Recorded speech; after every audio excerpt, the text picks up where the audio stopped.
Hello again, well, November. We've already seen plenty of new information about Diablo leaks, interviews with the developers, new footage, and so on. And there is some more information that came out yesterday from that IGN interview. Another bit of it has been shown to us, and this is about the philosophy behind the combat design and designing the special combat effects and stuff like that. And I think it's useful information that some of you might be interested in. So I hope you enjoyed this video as well as my other 5 videos I've made based on those interviews. This will, like the other ones, include my honest, brutal thoughts about certain things I like or don't like from what we're hearing. So I hope you enjoyed. Keep it cool. Let's start and buckle up.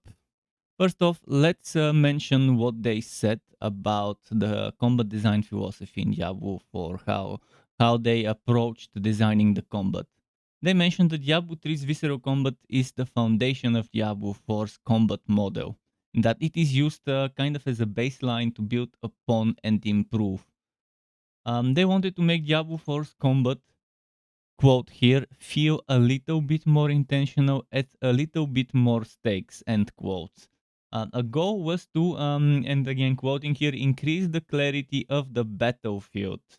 Ending the quote here. They go on to clarify here saying that if you can't see what decisions you're making or what monsters are doing, then it's hard to feel like you're making important decisions. And that the players should have that feedback. The beta and alpha tests and the player feedback that came from those allowed them to fine tune and, quoting here, dial in that threshold where the combat doesn't feel so slow, that it's not capturing that feeling of momentum, and that power fantasy and being a barbarian and jumping on demons and throwing them off cliffs. So further on, let's discuss what they meant to say. They want the player to also feel like you have some stakes and you're making decisions that matter on the battlefield.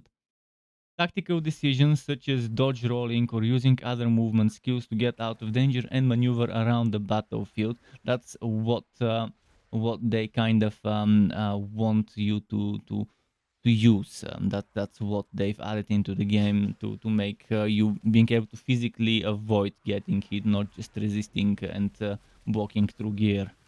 Taking into consideration the movement skills mechanic, the Diablo 4 team was able to design boss encounters with mechanics that would require players to use their mobility skills.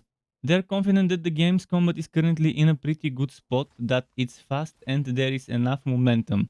They will also continue to tweak and balance this as the game gets closer to launch and they get more feedback, which is the currently ongoing end game only beta and the upcoming open beta.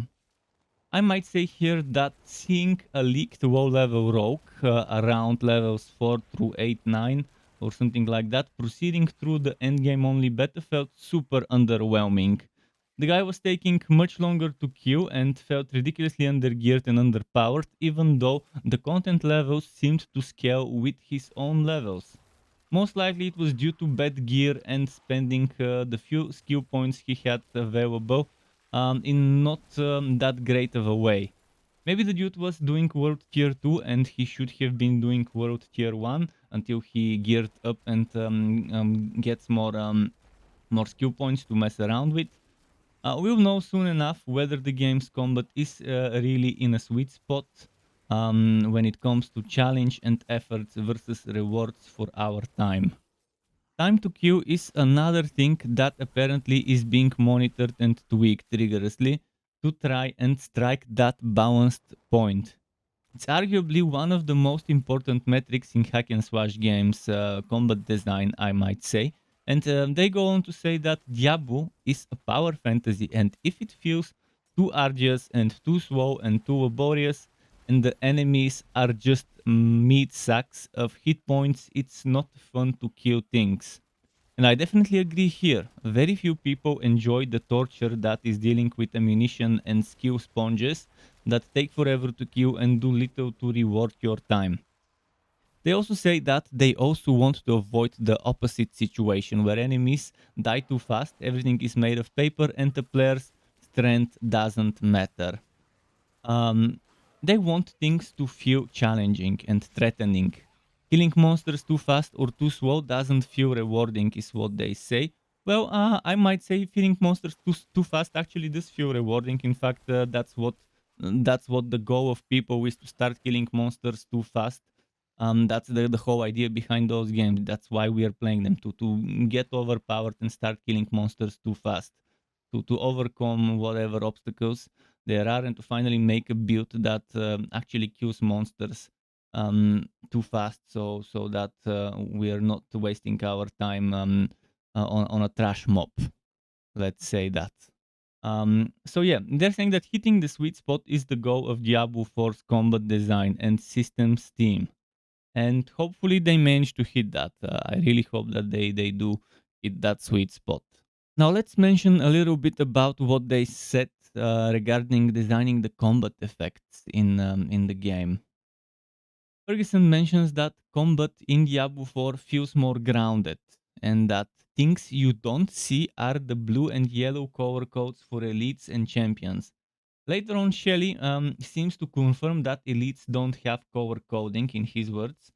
Um, and my guess is there because they wanted to create a more immersive experience this time around. Ferguson also said that even the VFX they've done feel a little less high fantasy and a little more realistic and in the world, such as the elemental stuff. Kelly mentioned that a key goal was to identify where there are things where it's really important to have clear communication.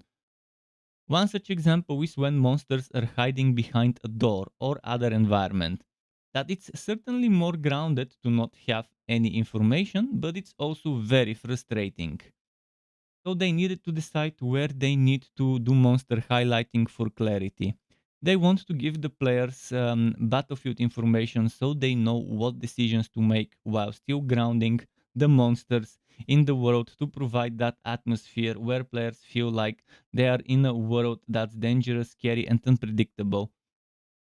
I think a great way to highlight what monster is an elite and a champion and a boss, this is my own opinion, would be slightly different HP bar borders. Like at the end of the HP bar, maybe adding something that distinguishes this, or maybe the name of the HP bar, if there's names and stuff, to be slightly different. I still think that players do need to have some sort of indication what monster is elite. Obviously, it's not good. It's ugly when you highlight the monsters themselves with some auras and glows and stuff around them. That definitely ruins that immersion.